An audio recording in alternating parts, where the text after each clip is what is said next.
awesome Motorsport channel. As always, bringing you exciting, entertaining, and very exhilarating races.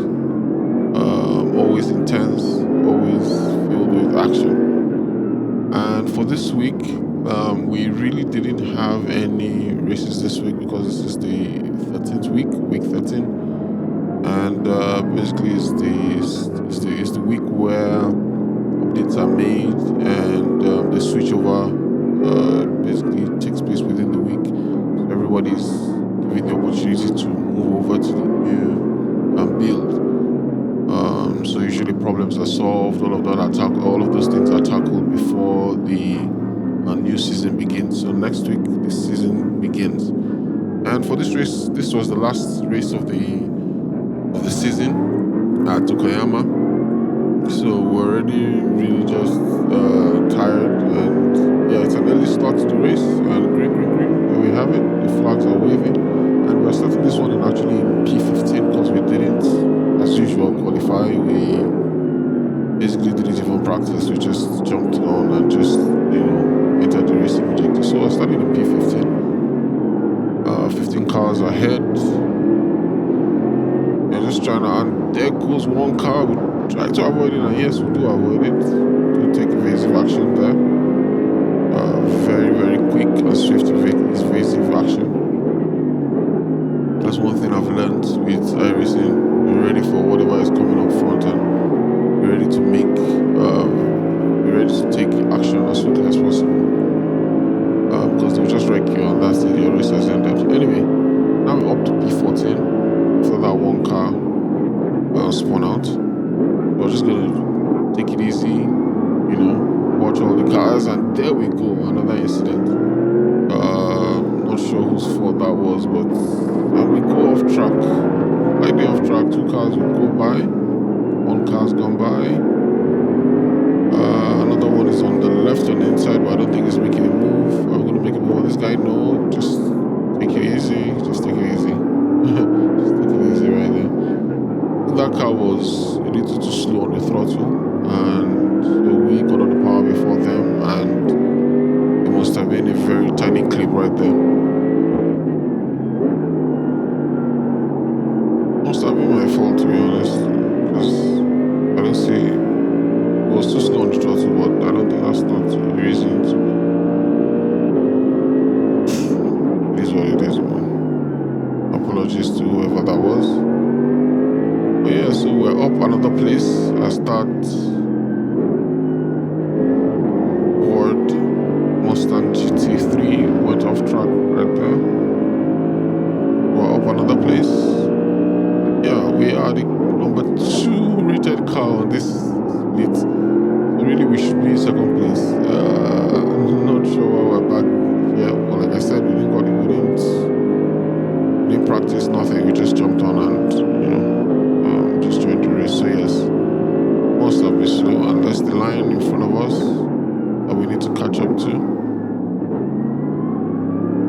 The track is pretty familiar from days of the MX-5s to the GR86 to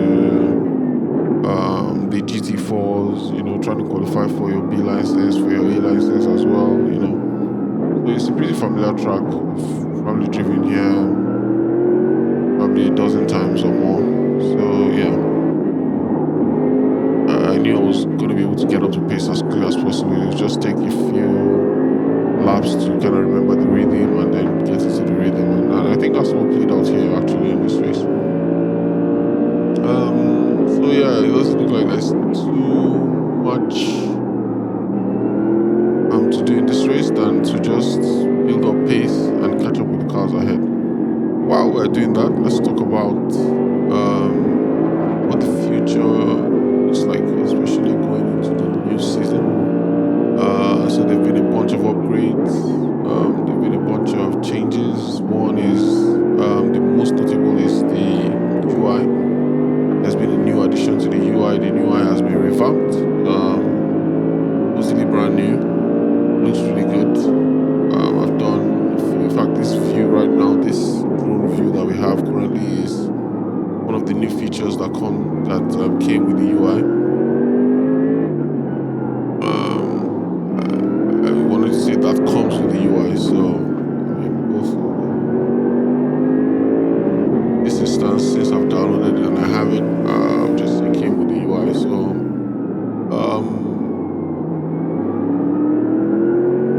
it's actually a good feature.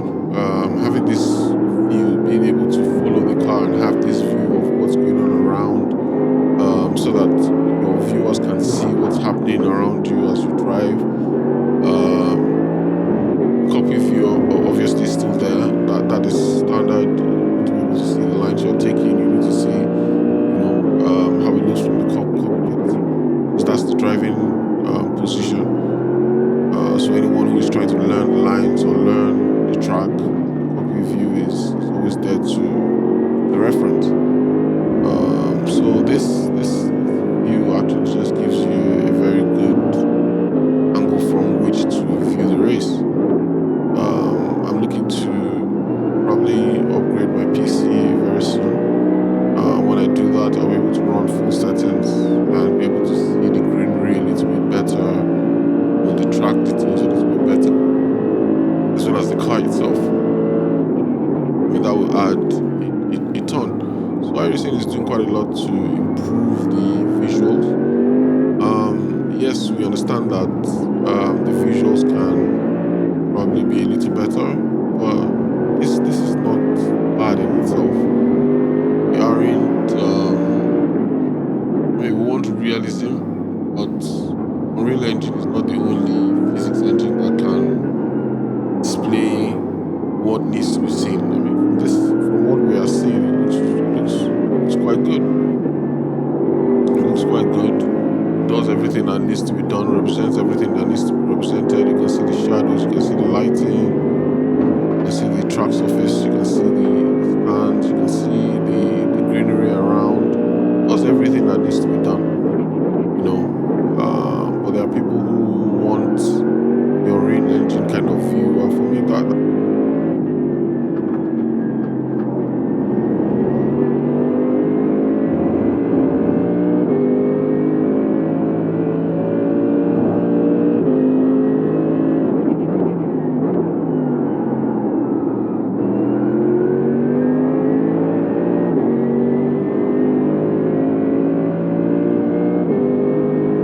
yeah, we've got a follower behind. We've got a car right behind us.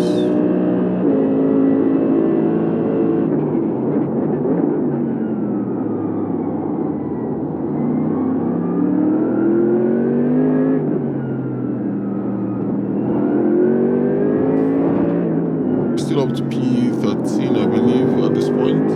Up to P13, trying to catch up with the cars ahead, trying to catch up with the train.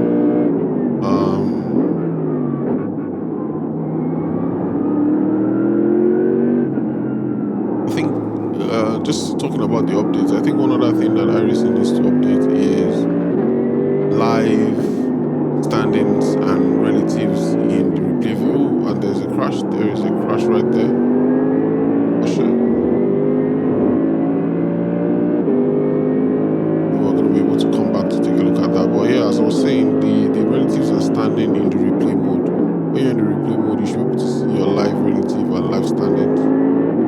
I'm not sure why you're unable to load that. I'm not sure why that information cannot be saved with the replay.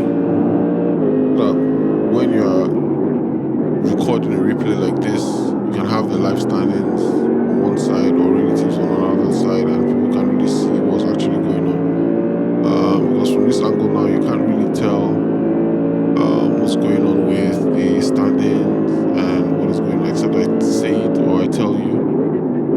You can't really see it. That's why most times I try to record my videos live, so that you can see all of that. You can see all of that information as the race goes on. But in this replay mode, you really can't get a sense of that. So at this point, we're up to P12. We've closed up with the cars ahead. Remember, we're trying to catch up with the train. It's the train that we're really trying to catch up with. All these loose cars are just, easy hunting. In ahead that we're trying to catch. And we're steadily building pace, steadily building Canadian pace. We qualified with a 130.5, but right now we're already up to the 129s. We're trying to break the 128 at this point in time. Fastest lap here was 129, 128.8, I believe. And we had our fastest time was a 129 flat.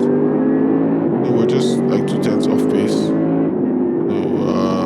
yeah, wasn't bad. We could definitely do better, but yeah, that's what it was for this race.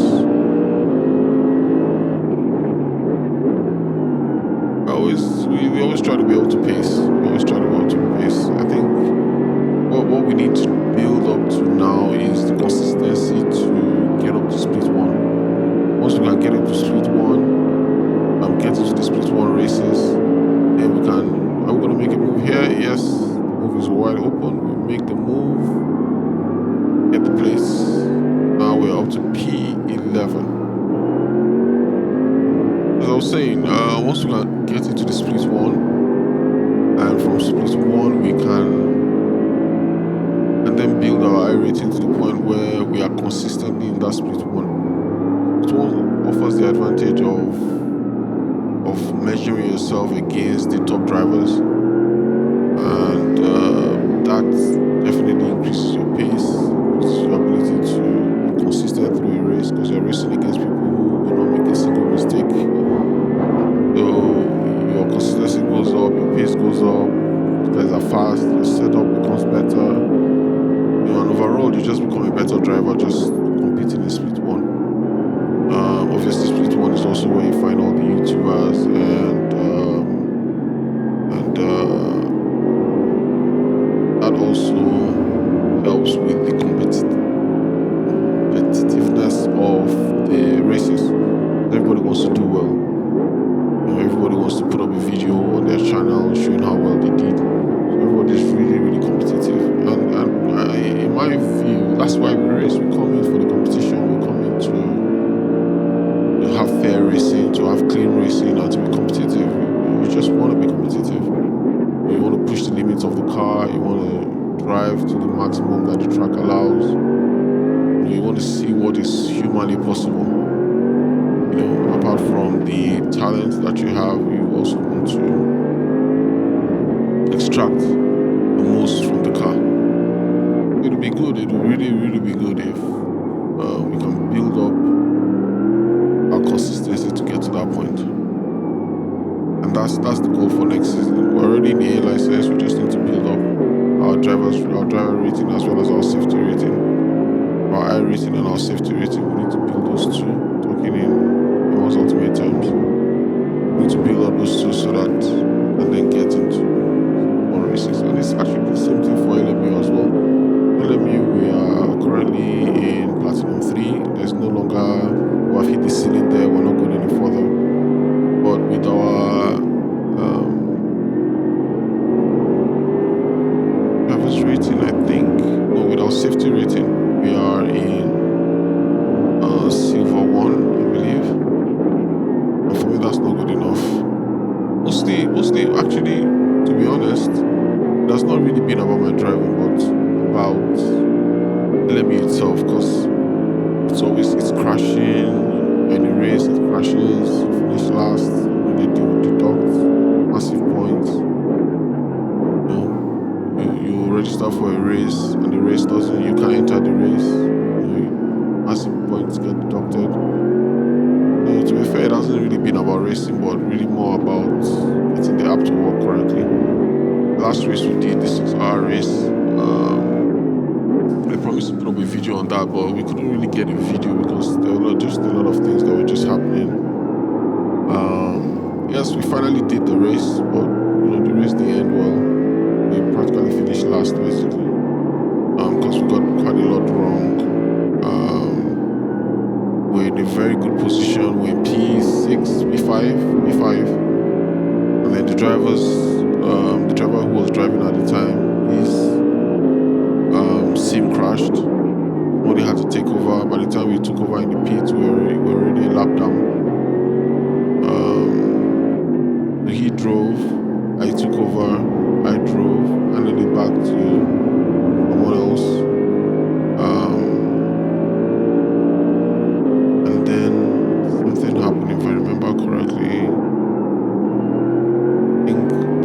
we had a stop and go. Yes, one of the guys who drove had a stop and go. We had to serve the stop and go.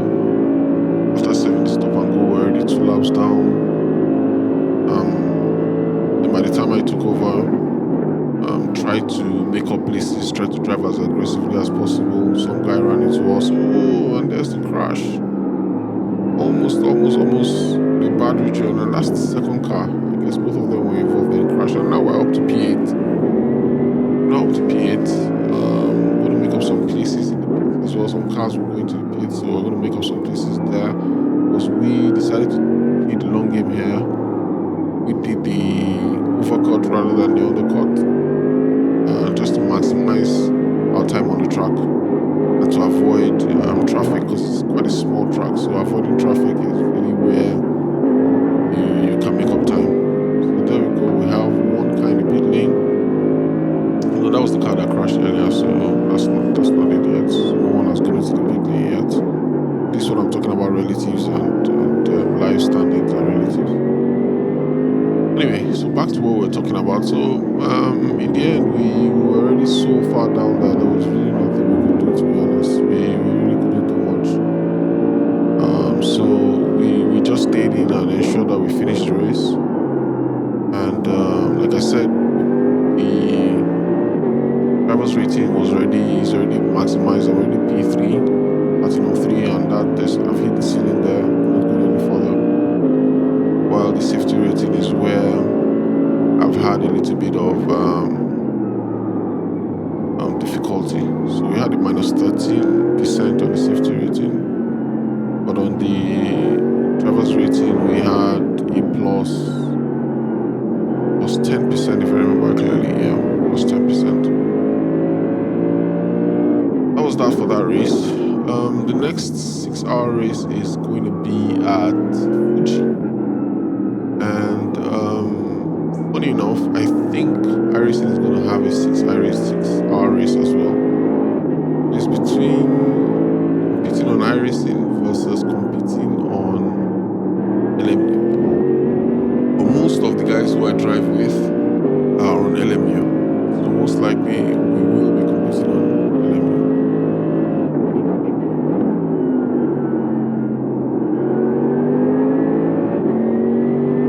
Most likely we will be competing on LMU. LMU is really where we might be able to do our races.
still trying to catch up to the guys ahead. Those guys are actually on pace, man. They're on pace.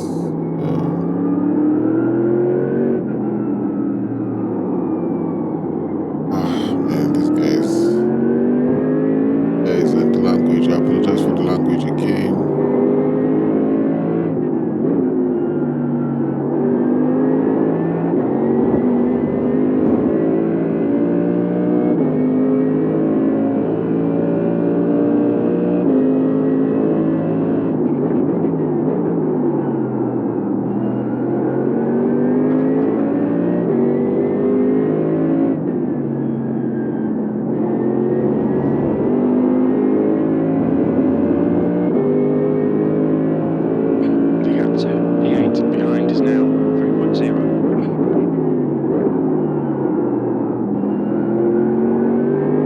Apologies for the language yet again.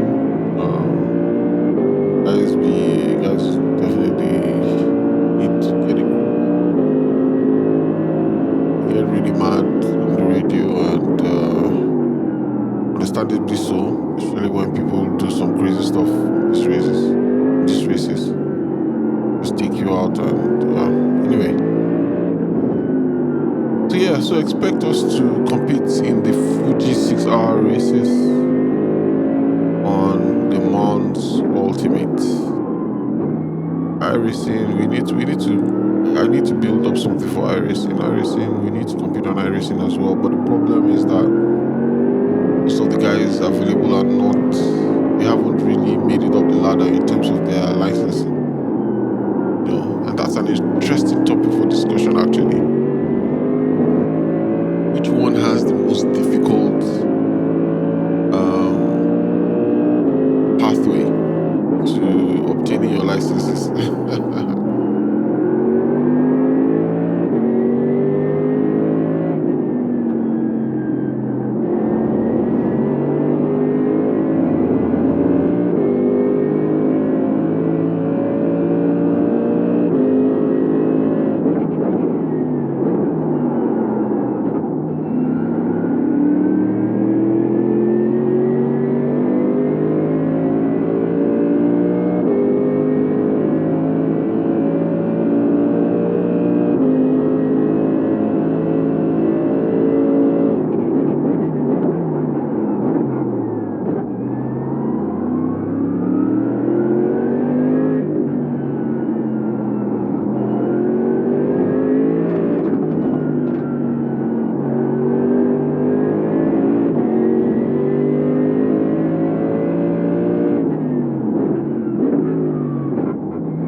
Easier pathway, I beg your pardon, is obviously the easier pathway. It's pretty much, it's pretty obvious. It's very, very obvious. iRacing is a harder pathway because there are many more categories that you have to compete in. The cars are a lot more bunched together.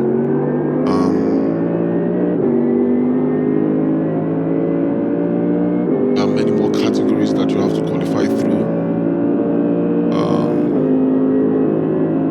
Your rookie license, your E license, your C license, and your B license, and your A license. So I mean, if you look at LMU, for instance, you start with bronze, then you go to silver, you go to gold, then you go to platinum, I think. So it's the same 4 categories.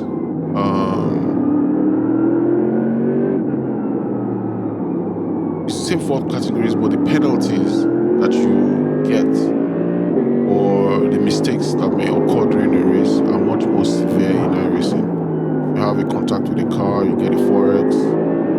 You put a wheel wrong on the track, you get a 1x.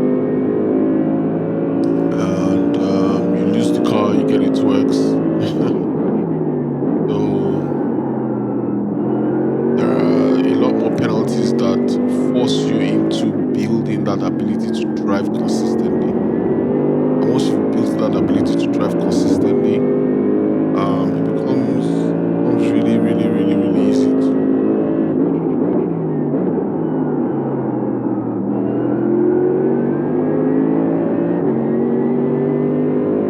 to stay up when you get up. If you understand what I mean? Because look at tracks like this, for instance, where it's really tight. People can make mistakes. You can easily on a regular weekend just drop down the ladder because of other people's errors, not necessarily yours. And lose I rating as well as losing safety rating.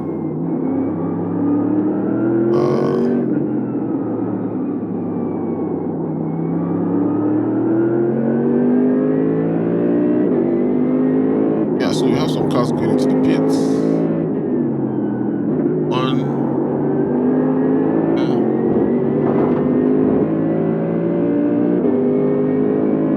yeah. We're currently up to P6 at the moment, I believe. Yes, P6.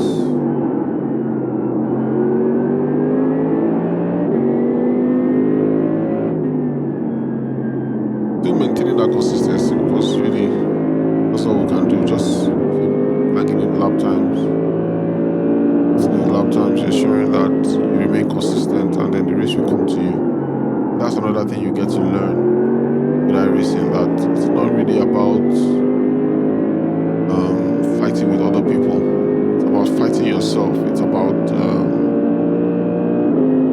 winning the battle against yourself.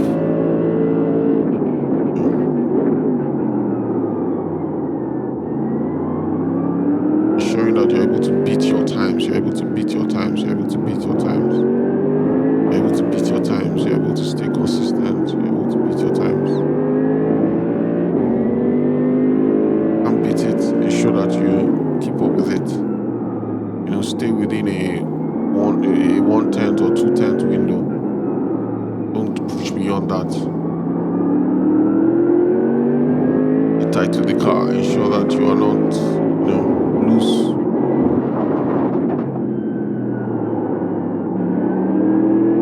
Talking about being loose.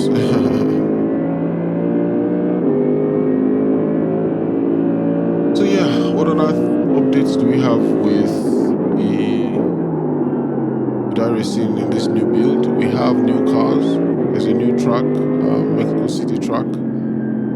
Mexico City track where you usually will have the Formula 1 races. That's the same track, yes. We have that now on iRacing too. That's another layer of F1 style to the races we've been having in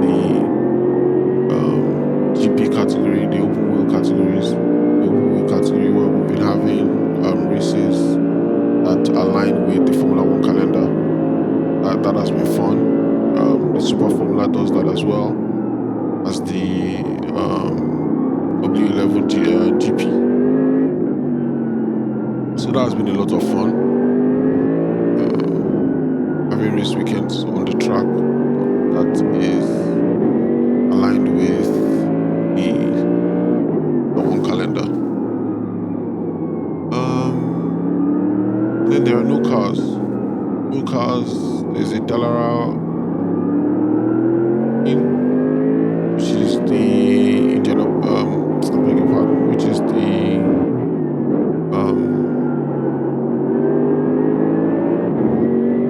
Indy 500 next series car. Similar to the Formula 3, similar to the Super Formula Lights. So yeah, that's one. Then you have the GT4 categories where you have new cars. You have the Mustang GT4, and there's one other car I don't remember right now, also in the GT4 category. And then for the GT3 category, you have the BMW M4 GT3, and then you have Evo GT3 Evo, BMW M4 GT3 Evo, and then you have the Martin Racing Vantage GT3. That is also the V8 that is also now available on iRacing as well. Yeah, I haven't tried it. I haven't tried the car yet because I don't really think I need to get it. It's exactly the same thing as an AMG engine. It's a Mercedes engine actually. Massive difference is the body really. And the handling of the car, but I don't think I need to. So yeah, we get one more place with a car in the pits. In P6 actually, now in P5 actually.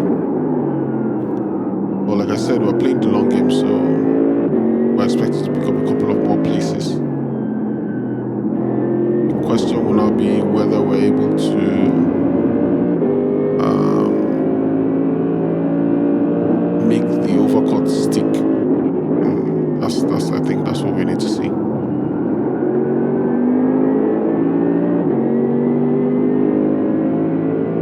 What else is in the build for iRacing? So there's one more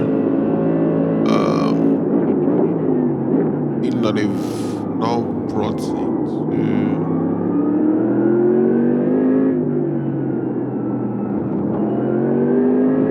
into play, which is that we are now going to be having another series in the GT3 category. I mean, everybody has already talked about that and why that is a bad idea. But splitting of the GT3s is a no. We already have a sufficient number of splits, sufficient number of cars. The splits are always full, which means better racing, more people racing against each other. Guaranteed splits on the track and ensure you have maximum fun. So to split that up and to water down the numbers is going to be it's not going to be good. It's not a good thing. It will split the attention and make the standing series weaker. There's no reason for that. There's absolutely no reason for that. But I think I understand what they're trying to do, which is that these series are already covered by one sponsor, CineCube. So they're looking to split it up so that they can have other series that they can put sponsors on, because this is a very popular category. So they want to have other series where they can put sponsors on. I think, like what you have with the Formula 4, where you have the Monza Racing series, that goes around the continent. In my view, that has split up the main Formula 4 category. Because you see people going to just, when they hit a track where, and now we're going to the pits, when they get to a track they don't like, they simply just go to another series, and it weakens the parent series that week. 60 kilometers per So, hour. having that happen to Engage the limiter, please FM.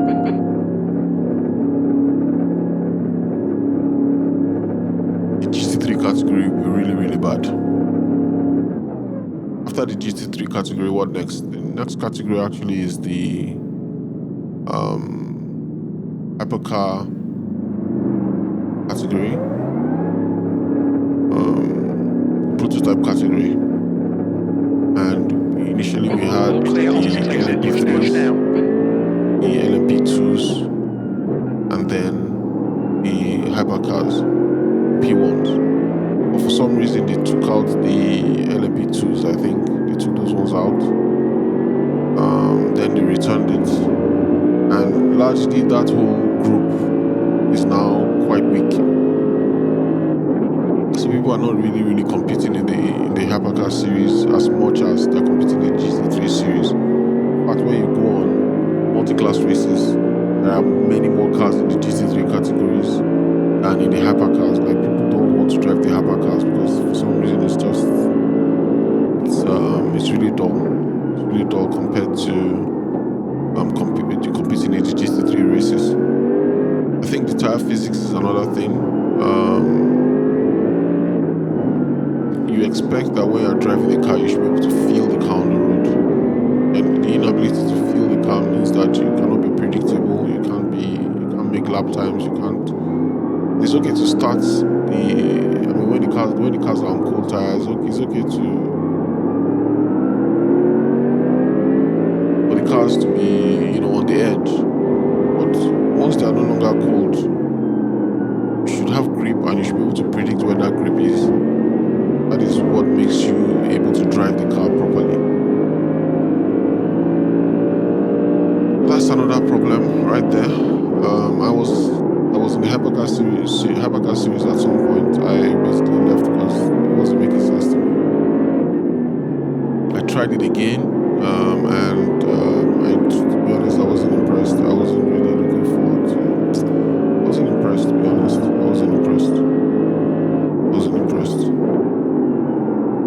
So I've left that temporarily while I'm focusing on the GT3 series at the moment.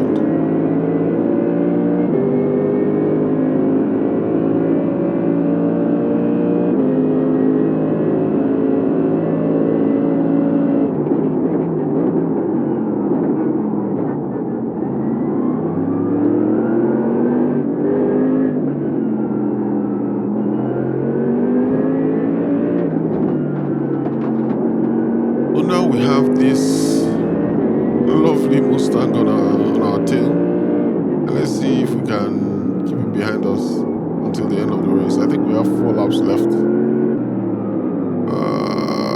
That was close. I'm not sure where he was going to.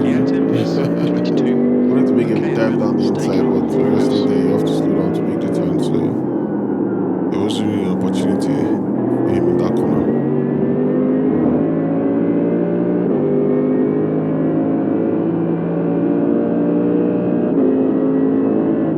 Mustang, it sounds really good. It's a really, really good sounding car. Very lovely.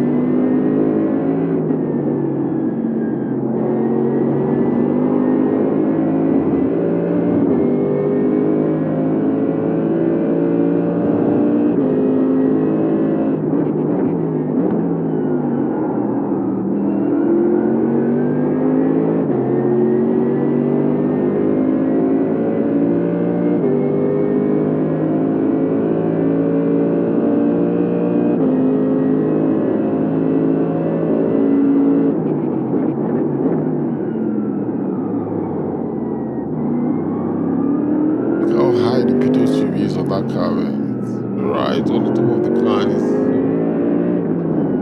not sure why they decided to put it there, really.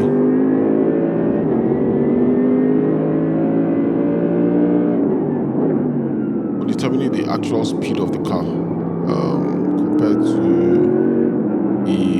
compared to GPS or any other actual live telemetry from the car itself, P2 tube is definitely more accurate in determining the speed of the car.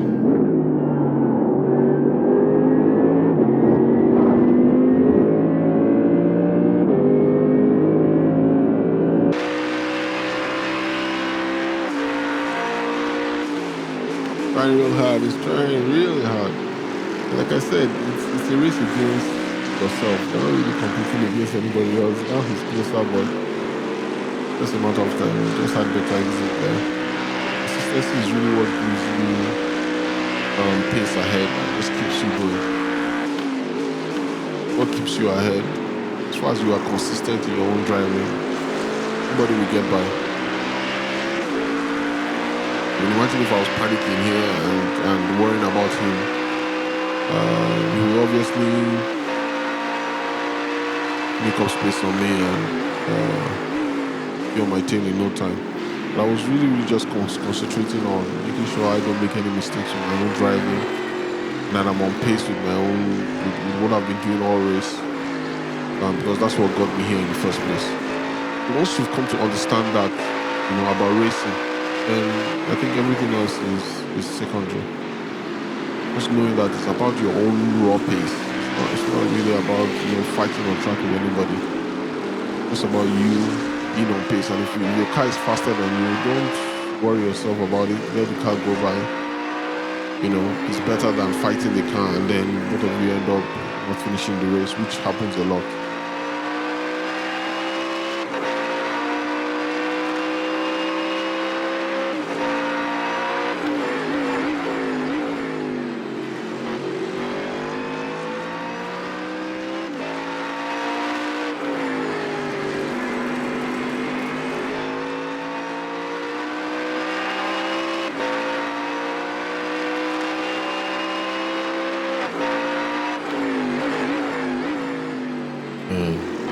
Guys, sound so rich.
So yeah, as I was saying, there we have it. We're able to keep it behind us for the remainder of the race, and there we have it. So yeah, thank you guys for hanging with me on this one. Really, really, really had quite a lot of fun with this one. Finished in P4, and that's it. So hope to see you guys in the new season. So from me to you guys, cheers and continue to have a good one. Enjoy yourselves and keep racing. Peace out. Bye.